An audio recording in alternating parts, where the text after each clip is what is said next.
Je voudrais, à la suite de mes collègues ministres, présenter mes sincères condoléances à la famille de notre fils, étudiant Abdoulaye Ba, à la communauté universitaire, ainsi qu'à l'ensemble du peuple sénégalais. Nous prions pour que le bon Dieu l'accueille dans son paradis céleste. Nous avons également une pensée pour nos concitoyens blessés, qu'ils soient membres des forces de l'ordre ou étudiants, et leur souhaitons un prompt rétablissement. À la suite du ministre de l'Intérieur, je puis vous assurer que les forces de l'ordre sont les premières à être peinées, attristées, lorsque lors de leurs interventions, il y a des blessés ou une perte de vie humaine. C'est pourquoi les forces de l'ordre font en permanence tous les efforts nécessaires pour une exécution en toute sécurité et avec l'humanité requise des missions qui leur sont confiées. Et c'est pour cette raison que les autorités de la République, au nom de l'ensemble du peuple sénégalais, les félicitent et les remercie pour leur service rendu à la nation. Ces autorités les encouragent également à poursuivre leurs efforts dans la voie de l'excellence. Toutefois, l'État du Sénégal, qui continuera bien entendu à les accompagner, veillera à ce qu'elles continuent d'agir avec professionnalisme, responsabilité, en respectant le principe de proportionnalité et en respectant les droits, tous les droits de nos concitoyens. S'agissant de la situation qui prévaut dans nos universités en général, et à l'université Cheikh Anta Diop de Dakar en particulier, il faut avouer, comme l'a dit le ministre de l'Enseignement supérieur, qu'il y a un nombre important de défis à relever. Pour relever ces défis, il n'y a pas d'autre voie que de créer les conditions d'une concertation franche, sincère, constructive et respectueuse. Il est important donc que toutes les parties prenantes s'écoutent et se parlent, en mettant toujours en avant l'intérêt supérieur du Sénégal. Notre pays a toujours été connu pour être un pays de concertation, un pays de dialogue, un pays de solidarité. Il doit le demeurer, car c'est cela qui lui a toujours valu et qui lui a toujours garanti la stabilité et la paix qui ont jusque-là fait la fierté de ses citoyens et préservé sa belle image et sa réputation au plan international. Je souhaiterais conclure en rappelant à chacun d'entre nous que le Sénégal est une famille au sein de laquelle les membres, malgré leurs différences, malgré leur antagonisme, ont toujours su faire preuve de dépassement pour continuer à vivre en toute harmonie. Nous avons hérité cela de nos grands-parents et de nos parents. Préservons cette famille et transmettons-la dans de bonnes conditions à nos enfants et aux générations futures. Cette responsabilité nous incombe à nous tous, jeunes, moins jeunes, hommes, femmes, étudiants, professeurs, membres des forces de défense et de sécurité, bref, à tous les Sénégalais sans exception. Je vous remercie. dama bëggoon bi ñi ma jiitu fii jëlee kàddu gi ba pare jaale famille bi nga xam ni foofu la suñu doom di étudiant bi tudd Abdoulaye Ba te yàlla moom ko jaale ko aussi képp koo xam ni mu ngi liggéey ci université Sénégal yépp di ko jaale waa réew mi yépp aussi ndax seen doom la seen sët la aussi ñu ngi ñaan suñu borom mu bal koy bàkkaaram ba pare taxawu aussi njaboot gi nga xam ne moo ko meññ suñu xel mu ngi dem aussi ci suñu ñu am ay gaañu ci événement yi xew muy suñu mbokk étudiant wala suñu mbokk boo xam ne takk der la di leen ñaanal ministre de l'intérieur ni mu ko waxee sànq mën naa leen garantir ne suñu takk der yi nga xam ni ñoom la yàlla jox mission pour ñu sécuriser ñu ñoom ñooy gën a am naqar saa yu amee kenn koo xam ni gaañu na walla mu ñàkk bakkanam ci activités yi nga xam ni moom la takk der yi di def pour population yi pour seen sécurité ñoom lay njëkk a naqari ndax suñuy rakk lañu suñuy mag lañu suñuy doom lañu suñuy pàpp lañu moo taxit ñoom takk der yooyu foo leen fekk ñu ngi góorgóorlu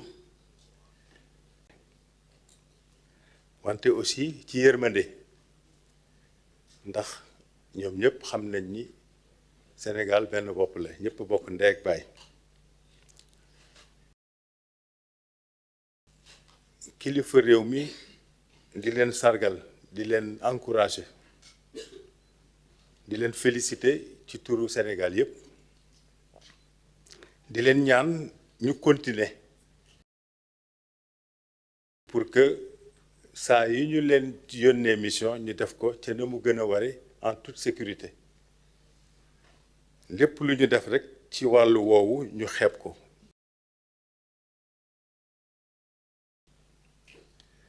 nguur gi nag ak autorités yi ko composé bu neexee yàlla nañ continuer di jàppale takku der yi pour que ñu nekk ci meilleures conditions def seen wante nag dinañ continuer aussi di wax takk der yi nañu góorgóorlu def seen liggéey ci professionnalisme responsabilité ba pare jox cër nag fii lay soxee ko fii la dëkk di Sénégal respecter seen àq ak seen yelleef mais aussi di appliquer li ñuy wax principe proportionnalité mooy li ñuy wax nit di la sànni xeer nga génne ay chars de combat loolu dafa am problème nan nañuy seet le principe de proportionnalité dafa di loo xam ne dafa am solo li nga xam ne moom moo nekk ci suñu université yi surtout ci université Cheikh Anta Diop ñun ñëpp d'accord nañ ci ne am na ay jafe-jafe te jafe ñu mën leen a faj mën leen a amal solution il faut que ñuy waxtaan di diisoo teg li nga xam ni mooy jafe-jafe ci kaw table bi ba ñépp xam ko ñu seet ñun ñi nga xam ni nan lañ ko mën a waxtaane ci dëgg nag parce que waxtaan su laluwul ci dëgg du am njariñ ci dëgg ak ci respect parce que mënu leen a waxtaan su ngeen respectantewul ci considération ak aussi ci esprit constructif c'est-à-dire ñu waxtaan parce que dañoo bëgg am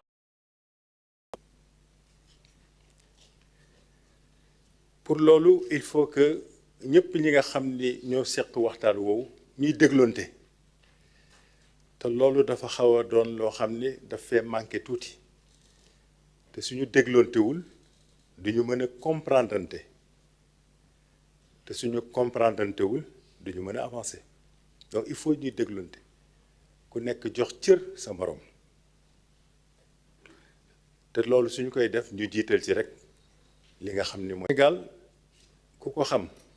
ne réew moo xam ne la dañ koo mës a xame dialogue dañ ko mës a xame waxtaan dañ ko mës a xame jëllale jéggalante suturalante loolu mooy marque de fabrique bu Sénégal Sénégal nag dafa war a continuer rek leneen lay doon mais dootul doon Sénégal loolu la ñu xamee te loolu moo ñuy jox jàmm moo ñuy jox dal fu ñu mënti dem ci àdduna dañuy fier ci wax ne ay sénégalais lañu ndax loolu na lu ñépp xamee jàmm ak dal ak joxante loxo considérer ku ne yéen a bokk ndey ak baay yéene ko li nga yéene sa bopp loolu mooy li ñu caractériser loolu su dañee Sénégal amatul ndax loolu mooy ADN-u Sénégal loolu moo tax nit ñi wekk ñu malgré que réew mu ndaw lañu mais nit ñi dañ ñoo wekk ndax loolu moo tax suñu réputation aussi baax à travers le monde ma bëgg rek jeexal di fàttali ne suñu waajur yi ñu jur ak ñoom seeni waajur ah peut-être ñoo leen dul woon déglu rek de mais yàgg nañ ñoo wax ne ñun ñii ñoo bokk ndey ak baay Sénégal jarul sax ngay xool sant bi Faye laa sant wala Diop laa sant amul solo ki sant Faye ak ki sant Diop suñu toogee waxtaan tuuti rek gis na ñoo bokk am na fu ñu tase am ñoo xam ni 5 minutes la leen di jël ñoo xam ne ñoo bokk am ñoo xam ne fukki minutes la am ñoo mais Sénégal benn famille la kenn mënu ko changer loolu mooy réalité Sénégal ñun ñoo bokk ndey ak baay foo mënti jóge rek xamal ni ki nga sa mbokk la waaw loolu nag dafa di loo xam ni suñu waajur yi dañ cee góorgóorlu lool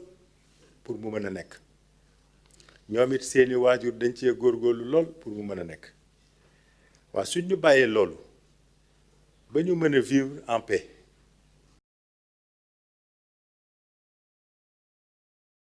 waajur yi bàyyil war nañ ko bàyyil suñu njaboot bàyyil ko génération yi ñëw responsabilité boobu nag ñun ñëpp la incombé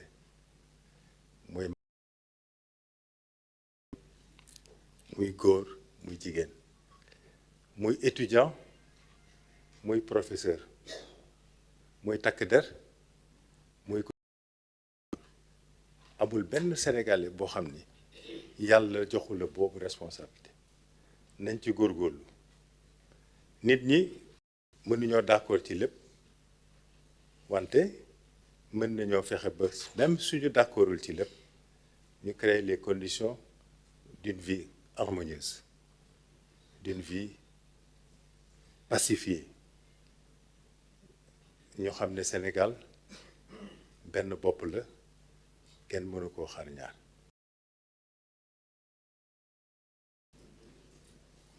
ñun ñëpp nañu joxante loxo góorgóorlu pour que Sénégal nekk réewu jàmm jox ko suñu ay doom dans les meilleures conditions bala di décider li nga xam ni moom la bëgg décider ci ñun ñi maa ngi leen di sant di leen gërëm merci.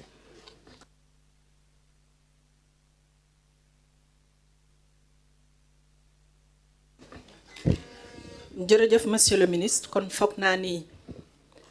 li ñu jotoon na bëgg waxtaan ak sénégalais yi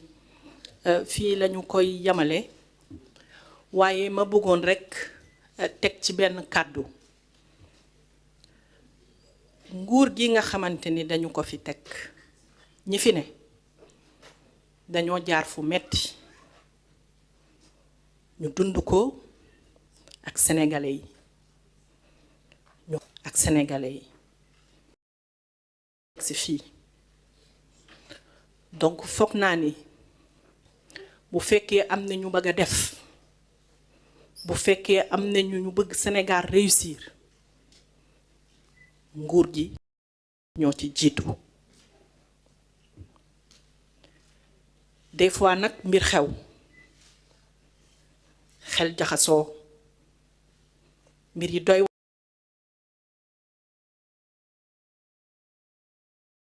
fa mu méttee ci benn sénégalais rekk gën na metti ci suñu njiit ñi nga xam ni ñoom lañu denk donc ñu gën a feddaliwaat kóllëre gi gën a feddaliwaat confiance bi ndax jàpp leen ni fépp fu nit taxaw di defar am na keneen ku taxaw di yàq donc ñun ñi nga xam ne ñoo bokk gëm-gëm gi bokk projet bi bokk li ñu yéene Sénégal nañu gën a jàppante xam ni